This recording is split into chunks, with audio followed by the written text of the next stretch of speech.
Olá pessoal, tudo bem? Sejam bem-vindos ao meu canal. Eu sou o Valmir Nascimento e esse é o seu canal Cultura e Teologia. Hoje nós chegamos ao final dos nossos comentários da lição bíblica do segundo trimestre de 2021, nessa lição que tem por título A Multiforme Sabedoria de Deus. É exatamente isso. Chegamos à derradeira lição do nosso trimestre. Nós estamos estudando durante todo esse trimestre sobre dons espirituais e ministeriais e agora chegamos nessa última lição que vamos comentar aqui para você de forma objetiva, mas sempre trazendo as principais informações acerca do assunto do dia. Não custa lembrar, você que ainda não é inscrito aqui no canal, inscreva-se no meu canal, faça parte aqui da nossa comunidade, ative o sininho também, para você poder receber uma notificação do YouTube todas as vezes que eu postar um vídeo novo aqui no canal. E também eu deixo aí as minhas redes sociais para você se inscrever e poder seguir nas minhas publicações nas mídias digitais. Então vamos lá, pessoal. Hoje nós vamos estudar a lição de número 13, a multiforme sabedoria de Deus. O texto áureo do dia diz o seguinte: para que agora, pela igreja, a multiforme sabedoria de Deus seja conhecida dos principados e potestades nos céus. Efésios capítulo 3, versículo 10. E também a nossa verdade prática diz assim: a multiforme sabedoria de Deus vai além da compreensão humana e é demonstrada pela igreja de Cristo. Então, estamos chegando ao final de mais um trimestre. Eu espero que tenha sido um trimestre abençoador para você, você que é aluno ou você que é professor da Escola Bíblica Dominical, que as lições anteriores tenham trazido não somente conhecimento, mas, sobretudo, um desejo de servir a Deus e buscar, sobretudo, os dons espirituais para a utilização na Igreja do Senhor. Nós temos estudado sobre os dons espirituais e também os dons ministeriais, que são capacitações divinas, que são dádivas concedidas por Deus para os crentes, para testemunho, para a pregação do Evangelho e também para a edificação do corpo de Cristo. E hoje nós vamos estudar exatamente essa temática, que é a multiforme sabedoria de Deus, ou seja, são as múltiplas bênçãos que Deus concede à sua igreja para a realização do seu propósito. Então vamos lá, a lição de hoje tem 3 tópicos e nós já vamos começar no primeiro tópico, que fala sobre os dons espirituais, os dons espirituais e ministeriais, em que o comentarista vai relembrar algumas características dos dons espirituais à luz das Sagradas Escrituras. Vale dizer, ao longo do trimestre nós já estudamos sobre esses dons, observamos que existe uma divisão do ponto de vista teológico para a nossa melhor compreensão. E geralmente os teólogos fazem uma divisão desses dons entre dons espirituais, dons de diaconia ou dons de serviço e também os chamados dons ministeriais. Obviamente que essa é uma divisão da teologia para nós podermos compreender melhor esses assuntos. O que fica claro aqui para nós acerca desses dons espirituais e ministeriais, aliás, ficou claro ao longo do estudo dessas lições anteriores, é que esses dons são diversos. A primeira característica que o comentarista traz para nós aqui é que esses dons são diversos.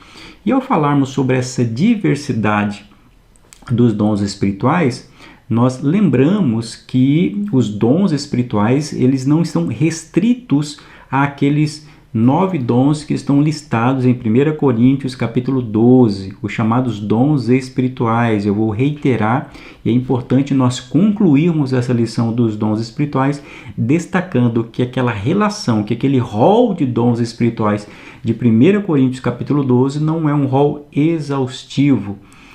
São somente dons exemplificativos, certamente os mais importantes, aqueles que são mais utilizados, mas isso não quer dizer que eles estão limitados àqueles que ali constam.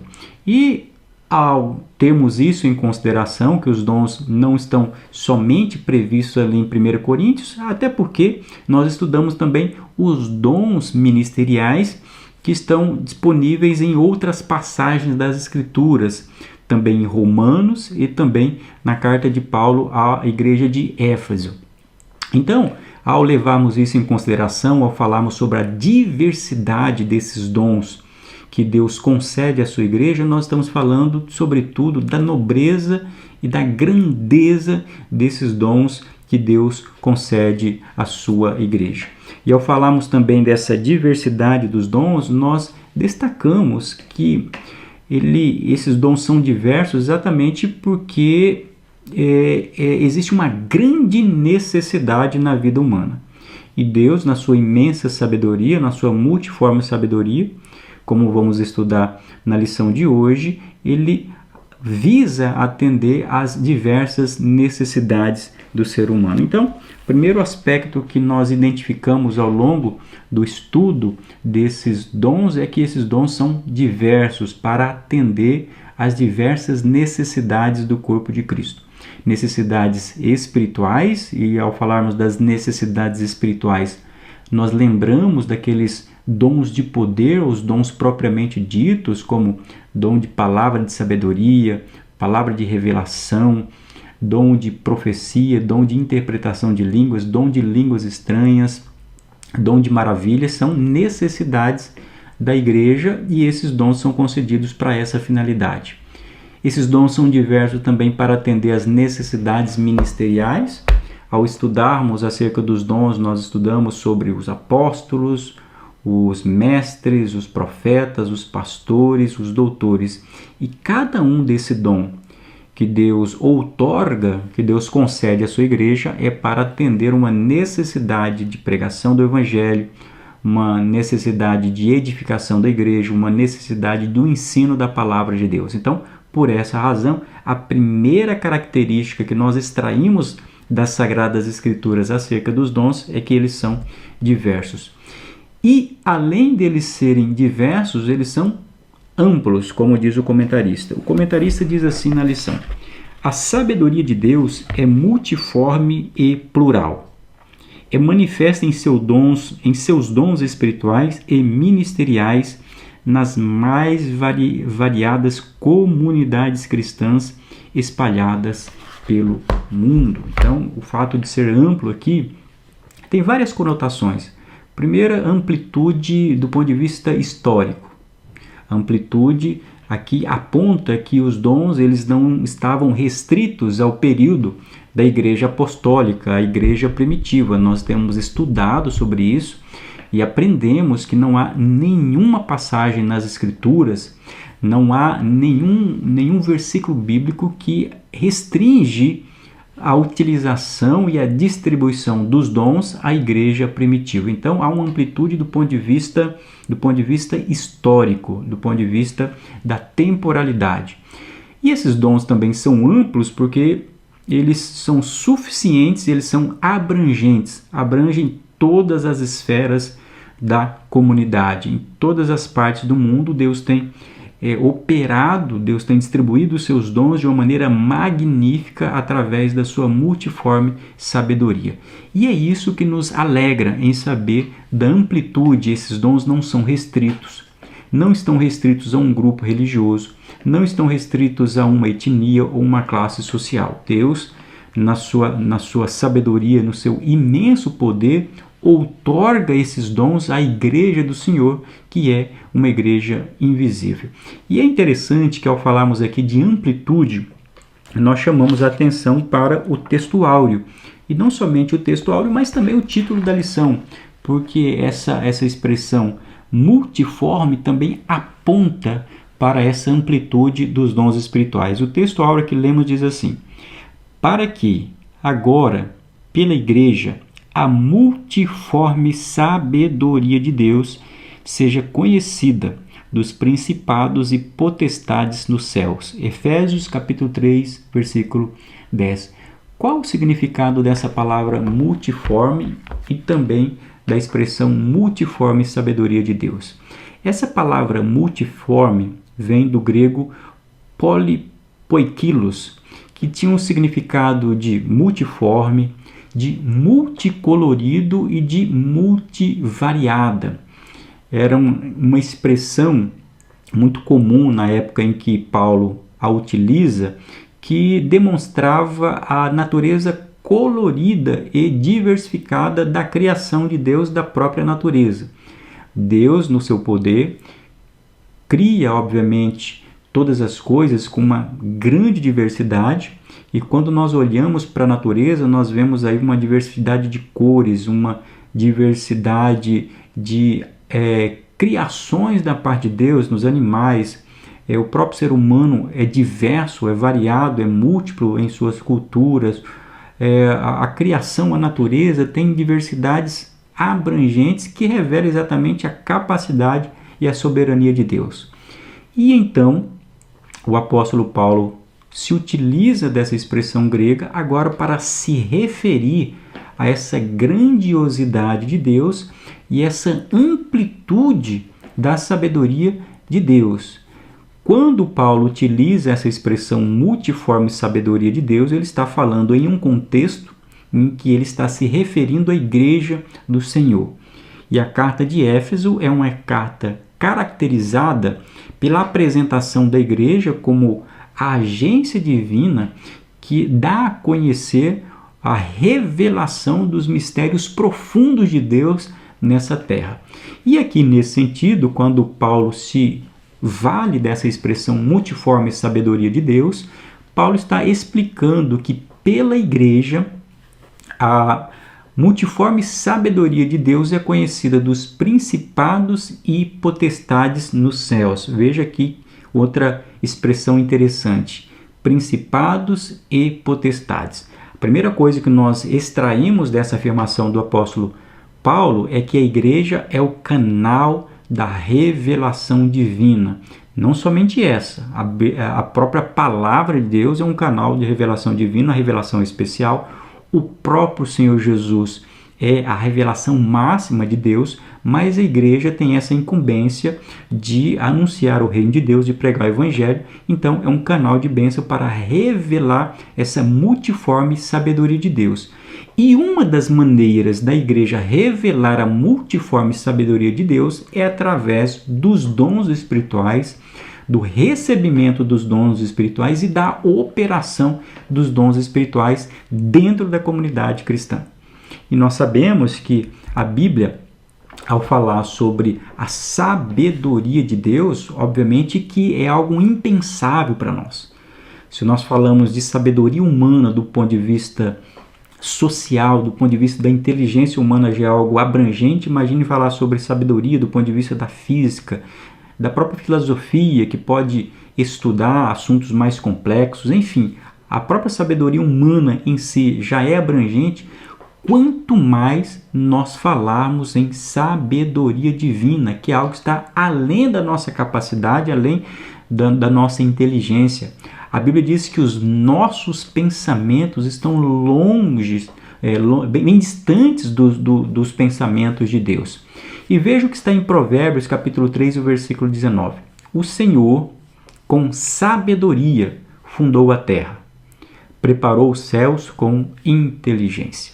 Então, a inteligência de Deus é algo que nós não conseguimos compreender.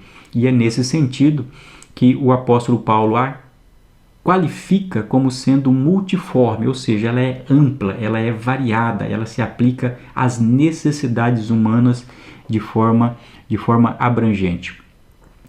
Tanto Deus é sábio em si, mas o próprio Filho de Deus, o Senhor Jesus, é apresentado como a sabedoria em pessoa. E há uma passagem interessante no Novo Testamento em que Paulo, escrevendo à igreja de Corinto, uma igreja que está situada em uma cidade grega, berço da filosofia, e que por isso mesmo se arrogava de ter acesso a um maior conhecimento, a ser uma das bases da filosofia daquela ocasião. Paulo, quando escreve a sua carta, ele visa contestar, sobretudo, aquelas pessoas que se achavam mais sábias do que outras, principalmente por terem acesso a esse conhecimento da filosofia. E o apóstolo Paulo vai dizer que o conhecimento das coisas de Deus estão baseadas numa sabedoria, não numa sabedoria humana, que é vã do ponto de vista humano, mas na sabedoria de Deus. E isso é revelado em Cristo Jesus. Por isso, Paulo, em 1 Coríntios, capítulo 1, versículo 24, ele apresenta Cristo como sendo o poder de Deus e a sabedoria de Deus. E eu acho essa passagem muito interessante, porque o apóstolo Paulo, com a apresentação de Jesus como poder de Deus e sabedoria de Deus, mostra que Jesus atende às necessidades tanto da nação de Israel, que buscava sinais, ou seja, buscava a comprovação através de um poder, e também daqueles moradores, daqueles cidadãos gregos que buscavam a sabedoria. E Paulo apresenta Jesus agora tanto como poder e também como a sabedoria de Deus. Então a sabedoria de Deus é algo belo, é algo magnífico, é algo abrangente, é algo que a mente humana não consegue compreender. E o apóstolo Paulo diz então que esta sabedoria ela é múltipla, ela é multiforme. E qual o significado dessa expressão do texto áureo quando fala assim, olha, porque agora pela igreja a multiforme sabedoria de Deus seja conhecida dos principados e potestades nos céus. Qual o significado dessa expressão aqui? Bom, há uma dúvida sobre o significado, sobre a interpretação dessa passagem. O comentário Beacon diz assim: principados e potestades não podem significar qualquer tipo de governo terreno e nem poderes demoníacos, mas certamente anjos de Deus. Existem hermeneutas, estudiosos, que acreditam que essa expressão aqui, principados e potestades, se referem a esferas da sociedade, esfera política, esfera cultural e esfera econômica. O próprio Calbart faz essa interpretação. Mas aqui a grande maioria dos estudiosos vão entender que a expressão diz principados e potestades nos céus, então está se referindo a uma esfera espiritual. Mas no caso aqui, a esfera espiritual do ponto de vista dos anjos de Deus, as autoridades celestiais que são estabelecidas por Deus. E quando o apóstolo Paulo diz aqui que a igreja agora ela faz conhecer a multiforme sabedoria de Deus, está dando a entender exatamente que a igreja do Senhor dá o testemunho nas regiões celestiais acerca das maravilhas de Deus, através, sobretudo, dos dons espirituais. O comentário pentecostal diz o seguinte acerca dessa passagem: o corpo único de Cristo, sendo a exposição da multiforme sabedoria de Deus, tem o propósito de parecer-se com uma linda tapeçaria em sua diversidade, com múltiplas etnias e culturas e também dons espirituais, é claro, e em sua harmonia, um só corpo e um só Espírito, um só Senhor, uma só fé, um só batismo, um só Deus e Pai de todos. Eu acho isso daqui lindo.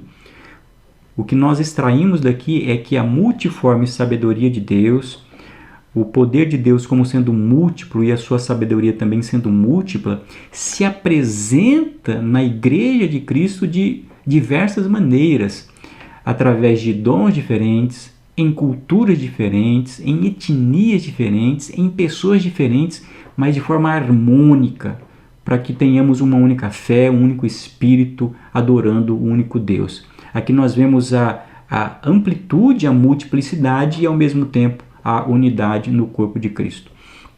E há um elemento muito relevante acerca dessa multiplicidade do ponto de vista pentecostal, que é o próprio falar em línguas, como o evento que acontece em Atos 2, que existiam ali pessoas de etnias distintas, e o Espírito Santo de Deus, ele realiza aquele trabalho tão magnífico em pessoas de várias classes sociais e de etnias diferenciadas. Isso mostra a multiplicidade da Igreja do Senhor, e a Igreja de Cristo tem essa incumbência de revelar a multiforme sabedoria de Deus. E o comentarista prossegue no terceiro item para destacar acerca das dádivas do Pai, isto é, os dons espirituais, além deles serem diversos, além deles serem amplos, existem também outras dádivas, outros presentes de Deus para a igreja do Senhor, além dos dons espirituais. E daí o comentarista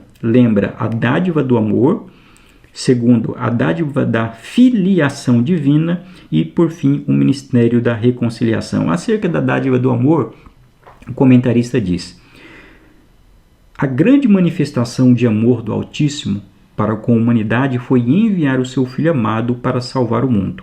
Este amor, dispensado por Deus, desafia-nos a que amemos aos nossos inimigos e ao próximo, isto é, qualquer ser humano carente da graça do Pai. De fato, além, é claro, dos dons espirituais, dos dons ministeriais, nós somos impactados com diversas bênçãos de Deus. E para lembrarmos aqui outra passagem bíblica de Paulo, quando ele escreve à igreja de Éfeso, essas bênçãos que recebemos são bênçãos celestiais nos lugares celestiais. Isso significa, ou melhor, são bênçãos espirituais nos lugares celestiais, só para corrigir. E isso mostra o quê? A natureza das bênçãos que Deus concede à sua igreja. Enquanto algumas pessoas estão em busca, através do Evangelho, de bênçãos materiais e de prosperidade econômica, a Bíblia apresenta que o principal fator das bênçãos divinas é exatamente a sua espiritualidade. E um desses aspectos é exatamente a dádiva do amor. Por quê? Porque o amor é muito mais do que um sentimento. É uma dádiva que nós recebemos da parte de Deus. A Bíblia diz que não fomos nós quem amamos a Deus primeiro, mas foi Ele quem nos amou primeiro. Então, o amor é exatamente essa primeira dádiva. E, decorrente dessa dádiva do amor, nós temos os outros, que é a possibilidade de sermos considerados filhos de Deus a partir da salvação e também sermos reconciliados com Ele. E assim nós chegamos no segundo tópico, que fala sobre bons despenseiros dos mistérios divinos. Ao falarmos aqui durante esses dias, ao longo dessas aulas que tivemos, nós chegamos à conclusão que esses dons são ofertados à Igreja do Senhor, para a Igreja do Senhor, para os crentes, e os crentes não são possuidores, não têm a posse desses dons. Nós somos simplesmente despenseiros, nós somos administradores, nós somos mordomos de Deus aqui nessa terra e usamos esses dons temporalmente, até porque chegará um momento que esses dons serão dispensados. E sobre isso, ao falarmos dessa característica que nós somos bons despenseiros ou devemos ser bons despenseiros e mordomos dos mistérios divinos, nós devemos aqui observar algumas qualidades acerca da utilização desses dons. Primeiro, devemos fazer o uso desses dons com sobriedade e vigilância. O comentarista diz assim: o despenseiro deve administrar a igreja local, retirando da despensa divina o melhor alimento para o rebanho. Paulo destaca a sobriedade e a vigilância do candidato ao episcopado como habilidades indispensáveis ao exercício do ministério. 1 Timóteo, capítulo 3, versículo 2. Por isso o apóstolo recomenda ao obreiro não ser dado ao vinho, pois a bebida traz confusão, contenda e dissimulação. Prossegue o comentarista: o fiel despenseiro é o oposto disso. Nunca perde a sobriedade e a vigilância em relação ao exercício do ministério dado por Deus. Então, estejamos aqui atentos ao aspecto de termos sobriedade, ou seja, prudência, e também vigilância durante esse tempo que vivemos nesse mundo, para usarmos com sabedoria os dons que Deus nos concedeu, porque esses dons não nos pertencem. E o segundo item, o comentarista vai falar sobre amor e hospitalidade. Se a Igreja do Senhor recebeu, além dos dons espirituais, esse amor máximo, que é o ágape, que é o amor divino, nós também devemos colocar esse amor em prática, ou seja, usar esse amor que recebemos da parte de Deus. O comentarista diz: os despenseiros de Cristo têm um ardente amor uns para com os outros, porque o amor cobrirá a multidão de pecados. Mediante a graça de Deus, o obreiro pode demonstrar sabedoria e amor no trato com as pessoas. Amar sem esperar receber coisa alguma é parte do chamado de Deus para os relacionamentos. Essa atitude é verdadeira identidade daqueles que se denominam discípulos do Senhor Jesus. Então, aqui está essa exigência fundamental, que é usar o amor de Deus. E como que colocamos isso em prática? Através de um princípio cristão, que é o da hospitalidade.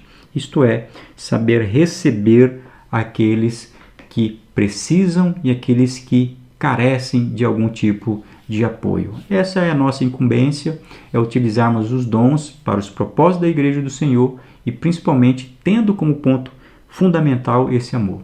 E por fim, devemos ser fiéis naquilo que recebemos da parte de Deus. E fidelidade tem a ver com valorização, com cuidado, com algo que está aos nossos cuidados. O comentarista diz assim: a graça derramada sobre os despenseiros de Cristo tem de ser administrada por eles com zelo e fidelidade. Lembra essa palavra, zelo e fidelidade. A palavra de Deus nos adverte: cada um administre aos outros o dom como recebeu, como bons despenseiros da multiforme graça de Deus. Pregando, ensinando ou administrando o corpo de Cristo, tudo deve ser feito para a glória do Senhor, a quem realmente pertence a majestade e o poder. Paulo ensina-nos ainda que devemos ser vistos pelos homens como ministros de Cristo e despenseiros dos mistérios de Deus. Por isso, os despenseiros de Deus devem ser fiéis em tudo, para que agora, pela Igreja, a multiforme sabedoria de Deus seja conhecida dos principados e potestades nos céus, que é a passagem que nós já lemos e já interpretamos. Então, nós somos despenseiros e, portanto, devemos utilizar esses dons com zelo, amor e fidelidade. E nós precisamos entender essas três palavras de forma integral: zelo, amor e fidelidade. Um zelo que se esquece do amor pode converter-se em legalismo. E o amor que não tem zelo pode se converter em um liberalismo.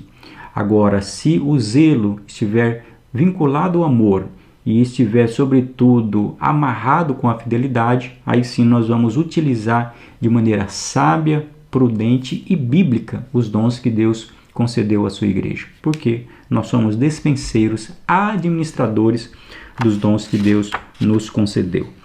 E eu lembro aqui que sempre ao utilizarmos essa palavra ministério, que é muito comum e muitas vezes pessoas dizem que tem um tal ministério, mas lembre, aprendemos na lição passada sobre o diaconato, ministério nada mais é do que um serviço. Fazer parte de um ministério é servir com alguma coisa e não ser servido. Assim como o culto é algo em que nós vamos para fazer uma entrega, da mesma forma o ministério é algo que nós entregamos algo e não buscamos alguma coisa em proveito pessoal. E por fim chegamos ao terceiro tópico, que fala sobre os dons espirituais e o fruto do Espírito. Bom, já falamos sobre isso ao longo da lição, destacando que o fato dos pentecostais valorizarem os dons espirituais e ministeriais não significa dizer que nós desprezamos o fruto do Espírito, como está lá em Gálatas. De forma alguma. Nós vamos aprender nas Escrituras Sagradas que o mais importante é o amor. Ou seja, nós buscamos o amor, buscamos o fruto do Espírito, e o fruto do Espírito, através da atuação do Espírito de Deus, revela o nosso caráter transformado à imagem e semelhança de Deus, e isso vai reverter em um testemunho de vida, em uma conduta ética na sociedade. E o outro lado, nós temos os dons espirituais que servem para capacitar a igreja para pregar o evangelho e para testificar Jerusalém, Samaria, Judeia e até os confins da terra. Então nós precisamos manter os dons espirituais e o fruto do Espírito em um processo de harmonia. E assim nós vamos chegando ao final dessa lição, lembrando, portanto, que a multiforme sabedoria de Deus, conforme estudamos nessa lição, manifesta-se na igreja através da intervenção sobrenatural do Espírito Santo a partir dos dons de Deus necessários ao crescimento e à edificação dos crentes. Então que essas lições que tivemos ao longo desse trimestre tenham sido lições valiosas, proveitosas, para o seu crescimento, para a sua edificação espiritual. Que essas aulas tenham servido para motivar, para te encorajar a buscar esses dons espirituais para a utilização na igreja. E se você já tem esses dons espirituais, que essas lições tenham servido também para reavivar a sua vida espiritual, para voltar a colocar em prática esses dons para a edificação do corpo de Cristo. Que Deus abençoe a tua vida, que venha agora o nosso próximo trimestre com novas lições para o nosso crescimento espiritual. Até lá, Deus abençoe a tua vida.